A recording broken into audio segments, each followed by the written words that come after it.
Chères âmes en conscience, aujourd'hui, nous abordons le thème du respect. Quelle qualité éveille-t-il chez nous? Comment agit-il sur nous? Là encore, la jauge est une malédiction, puisque son grand écart fait des querelles obligatoires dans cette conquête. Chacun a sa patience dans ce sortilège, puisque le respect est une forme de tolérance que nous possédons de manière aléatoire. Sa virginité n'est due qu'à notre propre respect, celui que nous nous accordons en premier lieu.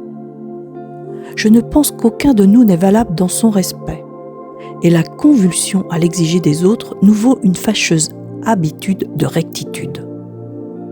La dissimulation de notre intégrité est la marque du passage de respect dans notre vie. Sa singularité est une perfection comme un juge de nos valeurs. Le curseur n'est pas identifiable malheureusement et fait des injonctions sans fondement. Nous réclamons le respect sans en user avec nos congénères. Quelle béatitude de réflexion si jamais la cohérence n'est pas applicable dans nos vies. Aussi tentaculaire qu'il puisse être, sa devise est l'accoutumance de serviabilité. Il est pris dans le mauvais sens du terme, comme un devoir, et non comme une complaisance à nourrir notre bienveillance. Sa définition est d'obtempérer à notre attitude méprisable, mais ce n'est pas un dû, c'est une force de conviction honorable, pas un dépérissement de notre identité. Comment pouvons-nous prétendre à être respectés si nous-mêmes tendons le bâton pour se faire battre? Les gens respectables sont des âmes qui ne demandent rien. Leur présence est gracieuse et leur silence est un atout puissant et révélateur de cette force qu'ils incarnent. Pas besoin de le réclamer donc. Alors, pourquoi sommes-nous toujours disposés à demander le respect de notre descendance, par exemple? L'impression est que le respect soit réservé à la force de l'âge, comme un dû.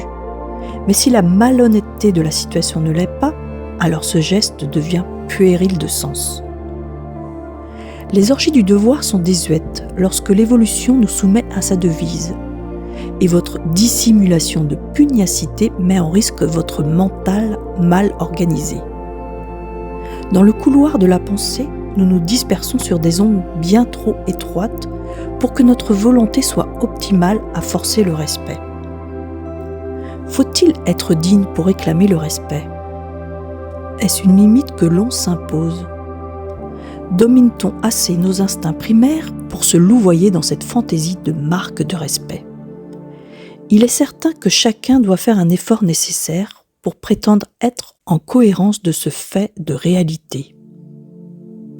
Se parfaire de dignité avec le reflet de notre bêtise est une prétention lumineuse, mais abjecte des conditions de vie que nous exigeons. Alors restez bien à l'affût lorsque vous réclamez ce dû. Renvoyez plutôt le dernier moment où vous avez été digne de l'avoir reçu. Je pense que l'on ne peut que la recevoir sans jamais la réclamer. Comment pourrions-nous être en sincérité éprouvés de savoir qu'elle nous est disponible si l'amener à son éclat est une preuve de chance?